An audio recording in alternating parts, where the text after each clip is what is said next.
एक वाली वध की और एक विभीषण को जब लेते हैं वो, ठीक है। So to bring out these aspects of Shri Ram before we get into the question answer. So दो और बात, वाली वध जब होता है तो वाली को श्री राम पीछे से मारते हैं। हाँ, ये बात सब जानते हैं आप, पीछे से मारते हैं। कई लोग इस बात को कहते हैं कि ये तो हो ही नहीं सकता, बिकॉज श्री राम को हमें सिर्फ ब्लैक एंड व्हाइट में देखने का ये है ना, कि वो तो ऐसा कर ही नहीं सकते, वो ऐसा नहीं कर सकते। इसलिए फिर कथाएं आती है कि एक्चुअली वाली में ऐसी शक्ति थी कि वो किसी की सामने से आधी शक्ति ले ले, क्योंकि वो आधी शक्ति ले लेगा वाली जो भी उसके सामने आएगा, इसलिए इट इज फाइन कि उनको पीछे से मारा to justify what Shri Ram did. But you know what, we don't need to justify what Shri Ram did. वो स्वयं ही कहते हैं, क्योंकि वाली स्वयं ये प्रश्न पूछता है। वाली कहता है कि मैंने आपका तो कुछ बिगाड़ा है नहीं, ना ही आपके साथ मेरी दुश्मनी है, तो फिर आपने मुझे ऐसे दुष्टों की तरह पीछे से क्यों मारा? आप भले ही यहाँ पे साधु जैसे कपड़े पहन के घूम रहे हो, आप हो तो अधर्मी। श्री राम कहते हैं क्या धर्म अधर्म की तुम बात कर रहे हो, और क्या आगे से मारा पीछे से मारा की तुम बात कर रहे हो? यहाँ आगे से मारा पीछे से मारा कोई बात ही नहीं थी, क्योंकि मैं तुमसे युद्ध कर ही नहीं रहा था। आई वॉज पनिशिंग यू, मैं तुमको दंड दे रहा था। तुम स्वयं धर्म अधर्म के बारे में नहीं जानते और तुम मुझे सिखाने चले हो। तुम्हें दंड इसलिए मिल रहा था क्योंकि तुमने तुम्हारे छोटे भाई के जीवित रहते उसकी पत्नी पर हाथ डाला। जो पुरुष अपनी माता, बहन, बहू, और ये तो बहू जैसी हुई क्योंकि तुम्हारे छोटे भाई की है, इसलिए तुम्हारी बहू जैसी हुई, उनको गलत दृष्टि से देखेगा, इंसेस्ट हो गया, ये इंसेस्ट करेगा, उसको मृत्यु दंड ही मिलेगा। तुमको मैंने दंड दिया है क्योंकि हम जो अयोध्या के राजा हैं, वो चक्रवर्ती राजा है, ये सब हमारे अंडर आता है। और यहाँ पर भले ही मैं राजा नहीं हूँ, मैं भरत का रिप्रेजेंटेटिव तरीके हूँ, इसलिए धर्म की स्थापना करना हमारा हक, हमें करना पड़ेगा, हमारा कर्तव्य है। और क्योंकि तुम धर्म के मार्ग से हटे थे, इसीलिए मैं तुम्हें दंड दे रहा था। तुम मेरे साथ ये भाषणबाजी मत करो, क्या धर्म और अधर्म क्या है। This is what he says. Shri Ram के दिमाग में कोई कंफ्यूजन ही नहीं है। He is very clear about the steps he takes and why he takes. ऐसा नहीं है कि भावनाएं नहीं है, भावनाएं तो बहुत है, और वो उनके सारे रिलेशंस में दिखती भी है। वो एक्सप्रेस भी करते हैं, बहुत प्यार से एक्सप्रेस करते हैं, दुख भी एक्सप्रेस करते हैं, खुशी भी एक्सप्रेस करते हैं, प्रेम भी एक्सप्रेस करते हैं। परंतु जब निर्णय लेने की बात आती है, तब वो भावनाओं में बह के निर्णय नहीं लेते। भावनाओं को काबू में रखकर उस परिस्थिति में जो करना चाहिए वो करते हैं। उनके लिए और एक शब्द का उपयोग हुआ है जो है देश काल वित्त, जो देश काल परिस्थिति को अच्छे से समझकर उसके अनुसार व्यवहार कर सके। And he has that. वो बार बार दिखाई देता है। उसका अगला उदाहरण मैं विभीषण के केस में करती हूँ। हम सब जानते हैं कि विभीषण रावण को छोड़ के राम के साइड आ गए थे।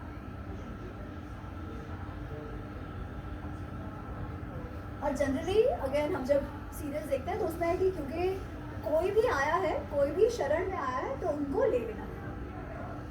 ये प्रसंग कैसा हुआ है रामायण में? क्योंकि वैसे देखा जाए तो विभीषण तो शत्रु के साइड से आया था, है ना? और शत्रु के साइड से आपके पास कोई आता है जब आपको पता है कि युद्ध होने वाला है। It is not the smartest strategy, right? और अभी हमने जो 2-3 केसेस देखे श्री राम के, वो ऐसे तो नहीं हो सकते कि केवल भावना में आके डिसीजन ले। इस समय वो सबको एकत्रित करते हैं। जब विभीषण आता है और वो कहता है कि राघवम शरणम गतः, कि मैं रावण के शरण में, मैं राम के शरण में गया हूँ, ऐसे वो कहता है कि क्योंकि मैं ये सब छोड़ के राम के शरण में जाने के लिए आया हूँ। राघवम शरणम आगतः, राम के शरण में मैं आया हूँ। तो ये जब वो सुग्रीव से मैसेज भिजवाते हैं तब वो सोचते हैं क्या करूँ। तो श्री राम सबको बिठाते हैं, जो भी मेन मुख्य वानर ये है उनको बिठाते हैं और पूछते हैं क्या करना चाहिए। तो सब अपना अपना मंतव्य देते हैं। कोई कहते हैं कि ले तो सकते हैं पर टेस्ट करना पड़ेगा, कोई कहते हैं नहीं लेना ही नहीं चाहिए, कोई कहते हैं कि नहीं उनकी मन में क्या है वो सही से उनका बॉडी लैंग्वेज स्टडी करके पता करना पड़ेगा before we decide not decide वगैरह वगैरह, ये सब बहुत चर्चा है, ठीक है।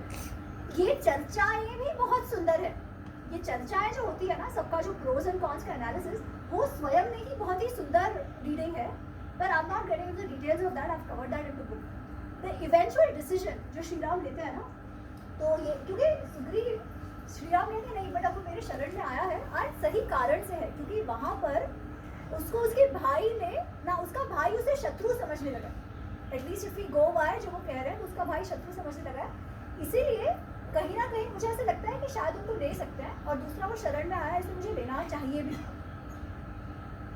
सुग्रीव कहते हैं कि जो अपने भाई का ना हुआ वो हमारा कैसे होगा, पॉइंट। राम कहते हैं बहुत सही ऑब्जर्वेशन है, परंतु आज की जो परिस्थिति विभीषण की है उसमें अगर वो लंका में रहा तो कहीं उसे डर होगा कि रावण उसी को ना मार दे, और वो जानता है कि लंका की तबाही तो होने वाली है, तो that might be the case, और इसीलिए वो आए हैं तो हम ले लेते हैं।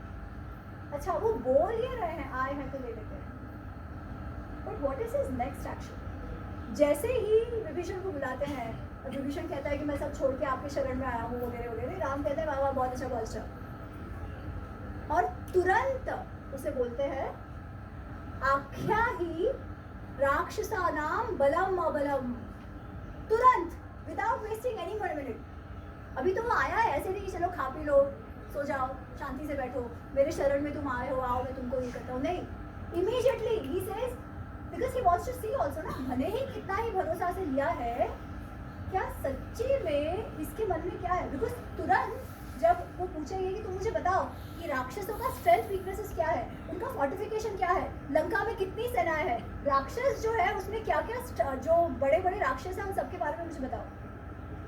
अगर विभीषण के मन में पाप होता तो वो डगमगाता है ना, क्योंकि ये उनको इमीडिएटली सीक्रेट्स बताने के लिए बोल रहे हैं, स्टेट सीक्रेट्स बताने के लिए बोल रहे हैं। तो विभीषण के उत्तर से, विभीषण के बॉडी लैंग्वेज से उन्होंने परख लिया इमीडिएटली पूछकर कि भाई इसका क्या ये है, without giving him any time to settle down, तुरंत ही तुरंत, ठीक है। ये केवल भावना का डिसीजन नहीं था, this is a very smart decision, और वो हम देखते हैं कि युद्ध के दौरान कितनी बार विभीषण के कारण ही उनको जो भी सफलता मिली है वो मिली है, ठीक है। अच्छा उसके बाद विभीषण बता देता है कि ऐसा हुआ, ऐसे ऐसे है, ऐसा है, ऐसा है, बहुत अच्छे से बताता है। Shri Ram is not done yet, उसके तुरंत वो कहते हैं हाँ अच्छा है तुमने मुझे बताया इनका स्ट्रेंथ्स वीकनेसेस वगैरह, मैं भी ये थोड़ा बहुत तो जानता हूँ, but let me tell you this, Ravan को उसके सारे बंधुजनों के साथ मैं डिस्ट्रॉय कर दूंगा, उसका विनाश कर दूंगा सारे बंधुजनों के साथ, और तुमको राजा बना दूंगा। आप सोचो तुरंत, again such a strategically smart thing to say. आगे चल के कहीं विभीषण को ऐसा लगे कि अरे ये लंका हड़प लेंगे, तो हो सकता है वापस वो जब एक्चुअली युद्ध में जाता है अपने भाइयों को सबको देखता है तो वापस मन विचलित हो जाए। ये तो इसे नहीं, आई प्रॉमिस यू मैं नहीं लेने वाला, I make you the king, right. He is also very very smart, strategically smart, this is Shri Ram. और इसीलिए रामायण की कथा आज भी उतनी प्रासंगिक है, बिकॉज आज जब हम स्ट्रैटेजी की बात करते हैं हम इन सारे पहलुओं की बात करते हैं, इन सब चीज़ों की हम बात करते हैं। जो बात हम अर्थशास्त्र, आर्ट ऑफ वॉर वगैरह वगैरह में पढ़ते हैं ना, we see that in action both in Ramayana and Mahabharata. और इसीलिए we need to study Ramayana and Mahabharata for what it is. केवल कहानी पता चल रही ऐसे नहीं, वो किस प्रकार से निर्णय कर रहे थे, क्यों वो जो राम थे वो क्यों थे, क्यों आज भी हम उनको मानते हैं, इसीलिए नहीं क्योंकि किसी ने बता दिया, पर उन्होंने अपने जीवन के निर्णय ऐसे किए जो हम सबके लिए करना इतना आसान नहीं है। तो से की भावना है पर उसको बाजू में रख के I will still do what I do, ठीक है। So this is the other thing. एक और बात मैं बोल देती हूँ, बिकॉज ये तो क्या होना चाहिए कि हमने बात कही,